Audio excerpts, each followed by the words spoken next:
우리 구역 성경 공부하겠습니다. 23과인데요. 23과 우리 첫 번째 시간입니다. 레위기 24장을 중심하고 하나님을 모독한 자에 대한 형벌 첫 번째 시간입니다. 24장에 보면 이 세 가지의 기록이 되어 있는데 그 하나가 이 성소 안에 등잔불을 계속 꺼뜨리지 말고 잘 관리해야 된다 하는 내용이 있고, 또 성소 안에는 이 떡상이 있는데 이 떡상을 매 안식일마다 바꾸면서 끊이지 않도록 해야 된다 하는 것과, 또 하나가 하나님의 이름을 모독하고 저주하는 자를 진 밖으로 끌어내서 이렇게 형벌을 주는, 돌로 쳐 죽이는 거죠. 이 형벌을 하는 그런 내용이 기록되어 있습니다.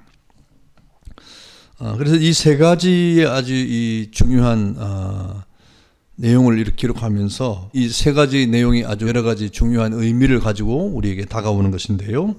이 첫 번째로 성소의 등잔불을 꺼뜨리지 말라 하는 내용입니다. 1절부터 4절까지 있는 내용인데, 오늘 첫 번째 성소의 등잔불을 꺼뜨리지 말라는 내용과 또 매 안식일마다 이 성소의 떡을 바꾸어서 끊이지 않게 하라는 두 가지 내용을 우리가 공부하도록 하겠습니다.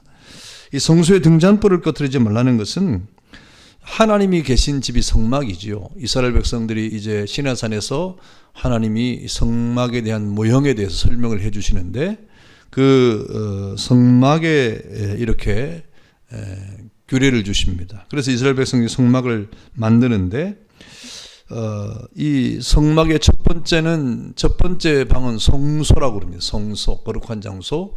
그 다음에 두 번째 방은 바로 지성소라고 부릅니다. 그래서 이 성소와 이 지성소로 구분되어 있는데, 하나님은 지성소에 계신다 그랬습니다. 이 지성소에는 뭐가 있냐면, 지성소에는 이 하나님의 언약궤라고 부르는, 증거궤라고 부르는 하나님의 궤가 있습니다. 그래서 하나님께서는 그 언약궤의 좌정에 계신다, 그렇게 말씀하셨죠. 그리고 이제 이 지성소가 있는데, 이 하나님이 좌정에 계신 이 지성소에서 이제 이 성소로 나가게 되면 거기에 바깥쪽 가장 가까이에 향을 피우는 향단이 있고, 이렇게 동쪽에는 떡을 12개로 지녀내는 떡상이 있습니다. 떡상이 있고, 그 다음에 7개의 가지가 있는 등잔이 있고요. 또 등잔과 이 떡상, 그 다음에 향단이 이렇게 있는 것이죠. 근데 이것을 배열해 놓으면서 이 향단의 이 향을 꺼트려서도 안 되고, 그 다음에 불도 꺼지면 안 되고, 떡상의 떡도 이렇게 매 주일마다 바꿔야 된다 그랬습니다. 이 불을 꺼트리면 안 된다 이렇게 말했는데, 7개의 가지가 있는, 가지가 이제 7개예요. 이제 가운데 촛대 하나 있고 양쪽에 이렇게 3개의 가지가 붙여 있어 가지고 총 7개의 가지가 있는 이 등잔입니다. 등잔. 그래서 이 등잔에 불을 피우게 되는데, 이 등잔에 이 불을 피우는 이 기름이 바로 감람 열매로 만든 그런 기름이에요. 아주 순전한 감람유로 만든 그런 기름이죠. 그래서 계속 채워서 등불이 저녁부터 아침까지 꺼지지 않게 해야 되는 규례가 있습니다. 불을 꺼지지 않게 하는 이유는 무엇입니까? 바로 그 성전은 늘 밝게 비춰줘야 되는, 빛이 계속 있어야 된다는 말이죠. 왜냐하면 하나님 계신 곳이고, 또 우리가 그 성소에 들어갈 때, 제사장들이 성소에 들어갈 때 하나님을 만나러 들어가는 곳이고, 하나님과 교제하는 그런 장소이기 때문에 불이 있어야 된다는 것입니다.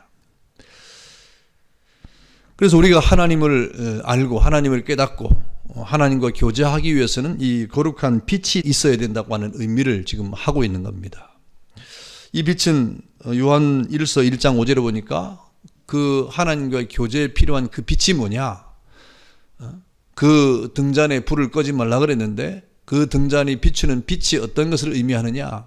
하나님과의 교제에 필요한 빛이고, 또 하나님과의 만남에 필요한 빛인데, 그 빛은 도대체 무엇을 의미하느냐? 할 때 요한일서 1장 5절에 보니까 이 빛은 하나님 자신이었다 그랬습니다. 그래서 성경이 하나님은 빛이시라 라고 말씀을 하고 있는 겁니다. 또 요한복음 1장 5절에 보니까 이 빛은 바로 누구라고 표현하고 있나요? 예수님이라고 했죠. 예수님께서 빛으로 이 땅에 오셨다 그랬습니다. 하나님께서 우리에게 자신을 알려주기 위해 보내주신 빛이 있는데 그분이 바로 예수님이었다는 것입니다. 그래서 예수님은 내가 세상의 빛이라고 말씀하셨고 바로 예수님은 하나님을 알려주는 계시의 빛으로 이 땅에 오셨다 이렇게 말씀을 하고 있는 겁니다. 그래서 내가 세상의 빛이는 빛이라 라고 말씀하신 겁니다. 또 빛의 의미가 또 뭐가 있습니까? 바로 이 땅에 예수 믿는 사람들, 그 교회가 세상의 빛이라 그랬습니다. 마태복음 5장 14절에 보니까 너희는 세상의 빛이라 그랬잖아요. 바로 교회가 이 세상의 빛이라 이 말입니다. 성경은 예수 믿는 모든 사람들을 향해서 너희가 세상의 빛이라 그렇게 말씀하고 있는 것입니다. 그래서 요한계시록에 보니까 요한계시록에 세상에 있는 모든 교회, 그러니까 이 사도 요한이 하나님 앞에서 받은 계시의 환상 가운데 7교회에게 편지를 쓰는데 그 7교회가 어떻게 표현됩니까? 바로 세상의 빛이라는 의미로 촛대로 표현됐어요. 촛대. 교회가 촛대로 표현됐어요. 세상을 비치는 빛이라 이 말입니다. 그러니까 교회가 교회됨의 어떤 역할을 하지 못하면 그 촛대를 옮겨버리겠다고 말씀하고 있는데 그것은 무슨 말입니까? 바로 교회가 빛을 잃어버렸다는 거죠. 교회가 교회로서의 사명을 감당하지 못하고 있다 하는 그런 말이 되겠습니다. 여러분, 그렇다고 하면 그 촛대에 공급되는 기름은 무엇을 상징합니까? 바로 기름은 성령님을 상징하는 거예요.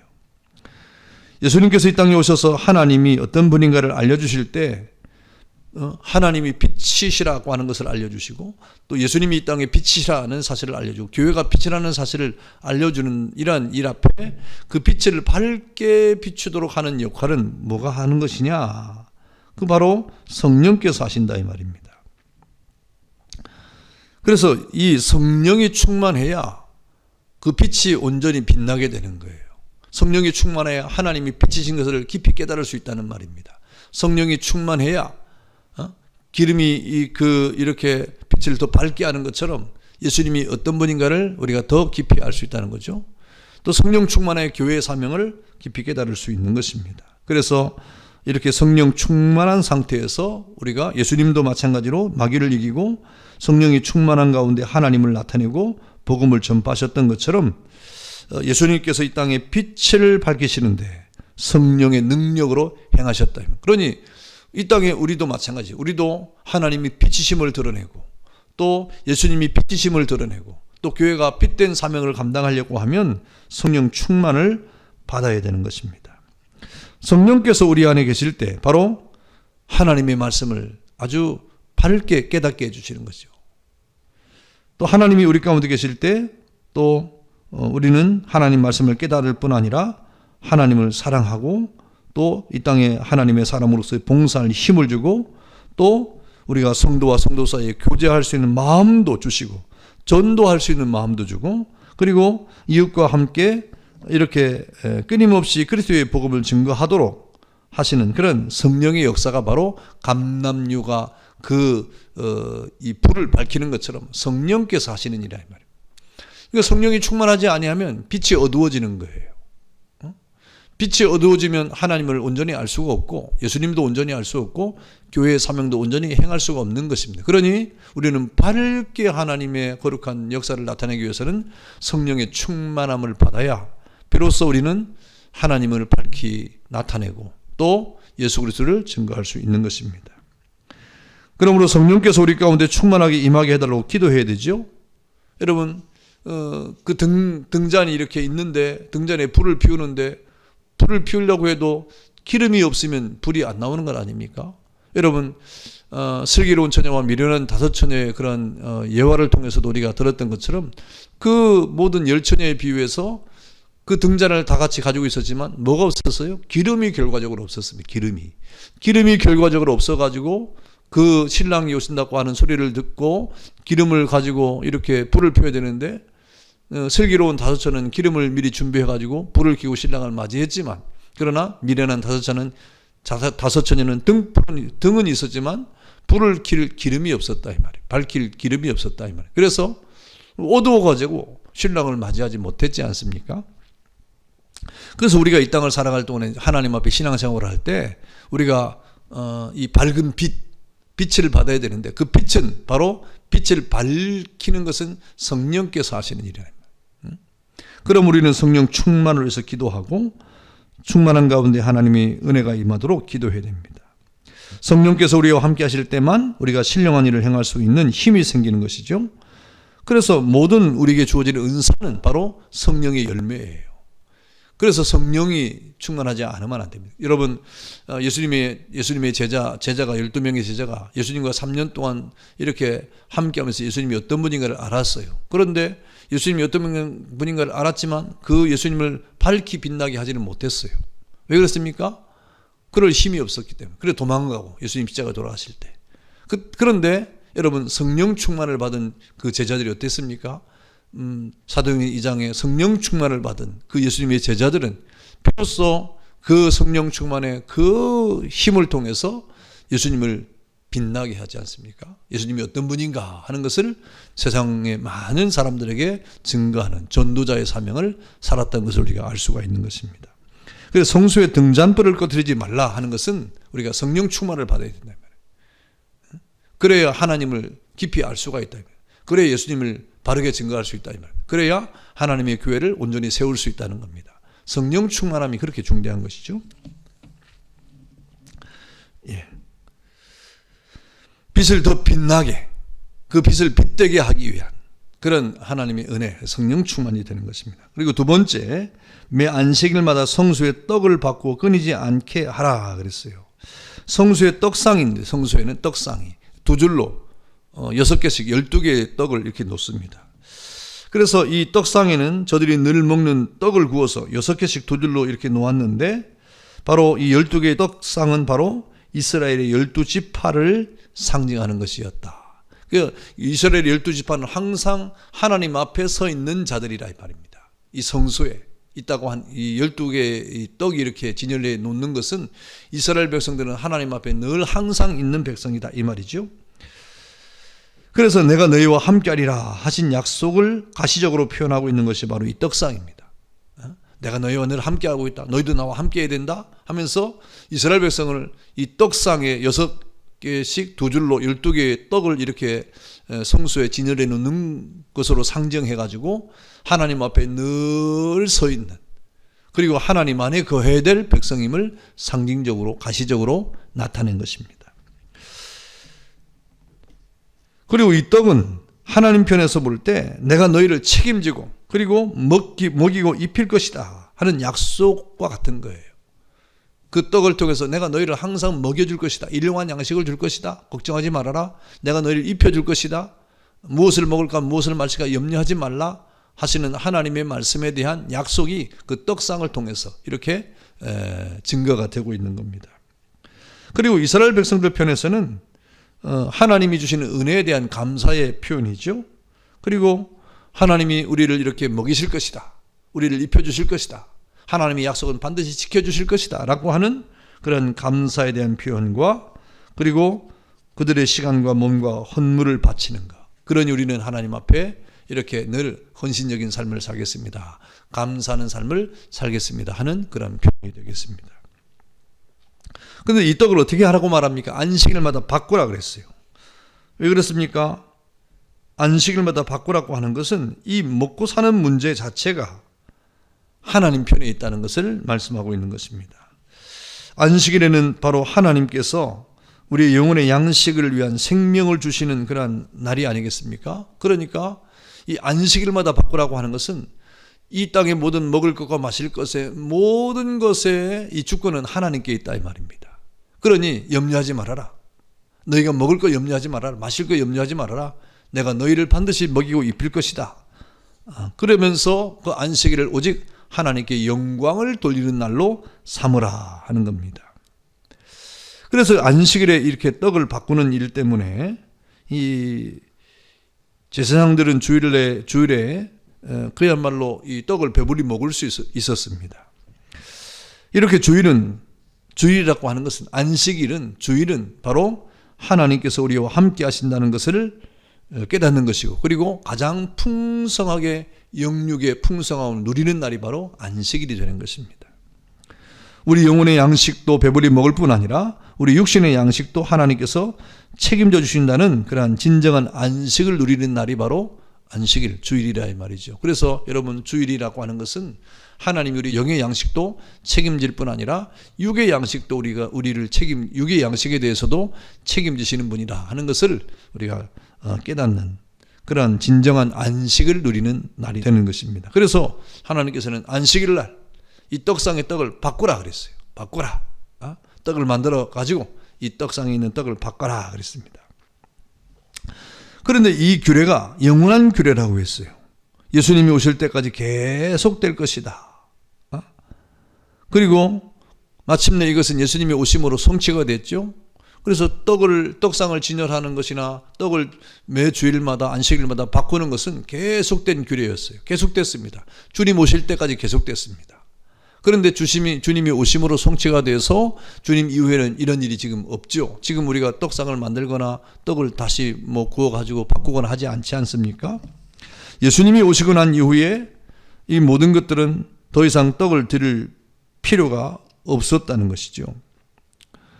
그러나 이제 예수님 이후에 우리가 예수 안에서 영적인 등불을 피우고 떡상을 진설하는 것은 계속해야 되는 겁니다. 영원한 규례이니까.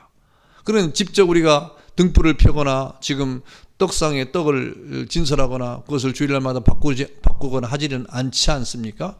그런데 이것은 영원한 규례라고 말씀하셨는데 어떤 관계가 있는 것입니까? 그것은 이 신약 시대에는 바로 우리가 이 예수님으로 말미암아 이 모든 것이 다 완성됐기 때문에 예수님이 우리의 빛이신 거예요. 그리고 이 떡이 곧 바로 이스라엘 백성의 영혼의 양식을 상징하는 것이고, 또 모든 일용할 양식에 대한 것에 대한 하나님의 책임에 대해서 하나님께서 우리에게 주신 약속이기 때문에 우리는 영혼의 양식과 함께 하나님의 은혜 가운데 우리가 영원한 규례, 다시 말하면 예수로 말미암아 우리가 충만한 은혜를 받고 성령의 충만함을 통해서 우리가 하나님의 거룩한 은혜의 빛을 받고, 이렇게 우리가 주님이 오시는 그날까지 영원한 하나님의 나라에 이르도록 이런 영원한 규례가 바로 예수 그리스도로 말미암아 성취되었기 때문에 예수님과 더불어서 이것을 우리가 지금도 계속 해나가고 있는 겁니다. 그래서 이 규례가 지금 영원히 계속되는 규례로서 우리에게 적용되는 것이 무엇입니까? 우리의 마음의 빛을 밝게 비춰야 되는 거예요. 우리의 삶을 밝게 비춰야 되는 거예요.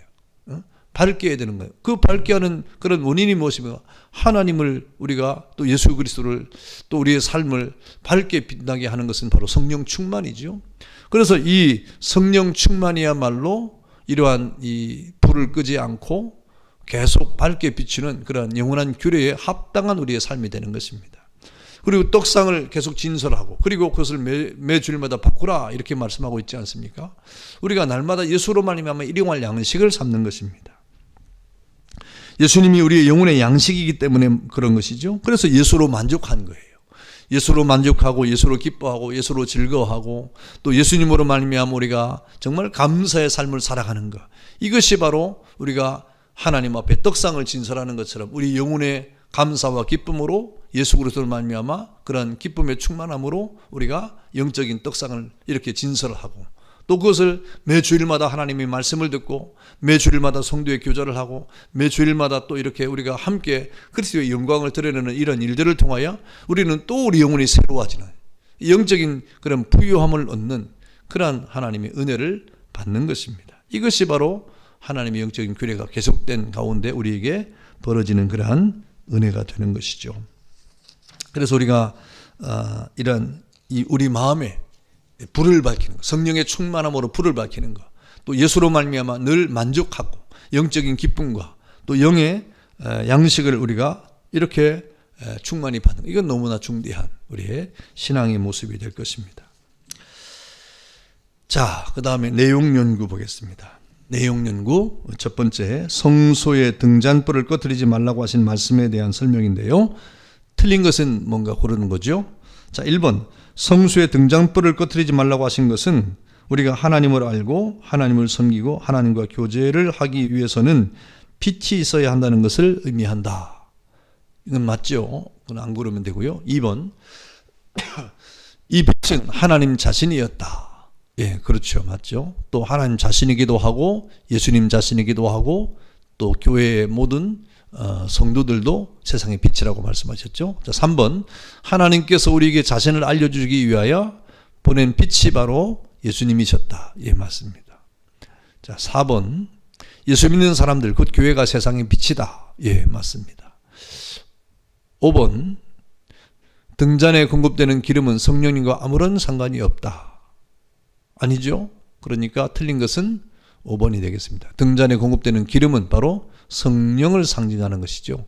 그래서 성령이 충만해야 빛이 불이 더 밝아지는 것처럼 빛이 더 밝게 빛나는 것입니다. 자, 그 다음 2번 매 안식일마다 성수의 떡을 받고 끓이지 않게 하라는 설명 중에 맞는 것은 O표, 틀린 것은 X표 하세요 그랬습니다. 이 12개의 떡상은 1번에 12개의 떡상은 이스라엘 12지파를 상징하나 우리와는 아무런 상관이 없다. O일까요? X일까요? 예, X죠. 우리와 상관이 있죠. 우리도 영적인 이스라엘 자손이기 때문에 그렇습니다. 2번 이 떡상은 이스라엘 백성들이 항상 하나님 앞에 있다는 상징적 의미가 있다. 맞습니까? 예, 맞습니다. 예, 그래서 OX 문제가 이렇게 있고요. 그 다음에 토론과 적용. 신성모독자와 같은 죄를 범한 죄인임에도 우리가 형벌을 당하지 않는 이유가 무엇인가 그랬습니다. 우리가 하나님 앞에 정말 죽은 죄인이죠. 죽을 죄인이죠. 그럼에도 불구하고 우리가 그 죄에 대한 형벌을 받지 않는 이유가 뭡니까? 바로 예수님이 우리를 위해서 십자가에 돌아가셨기 때문에 그렇습니다. 예수님의 보혈의 피로 우리가 깨끗함을 받았기 때문에 그렇죠. 그래서 우리가 이 땅에 예수 믿는다고 하는 것은 정말 굉장한 축복이에요. 우리가 어떻게 예수를 믿었느냐? 우리가 뭐 스스로 하나님 앞에 갈 수 없는 존재 아닙니까? 스스로 깨닫고 예수를 믿어야 되겠다. 그래야 구원을 받는, 이렇게 깨닫는 사람은 세상에 아무도 없어요. 여러분, 이것은 바로 하나님의 말씀의 복음 증거를 통해서 하나님의 뜻을 나타내는 것을 통해서 우리에게 온 겁니다. 그래서 교회가 이 땅에 하나님의 사명을 감당하는 이것이 얼마나 중대한 것인가를 우리가 깨달아야 될 것입니다. 그래서 오늘 우리가 그런 하나님의 은혜 가운데 구원을 받은 그런 하나님의 백성임을 깨달아서 하나님 앞에 날마다 선한 믿음을 가지고 이 땅을 살아가야 될 것이다. 감사함으로 살아가야 될 것입니다. 감사합니다.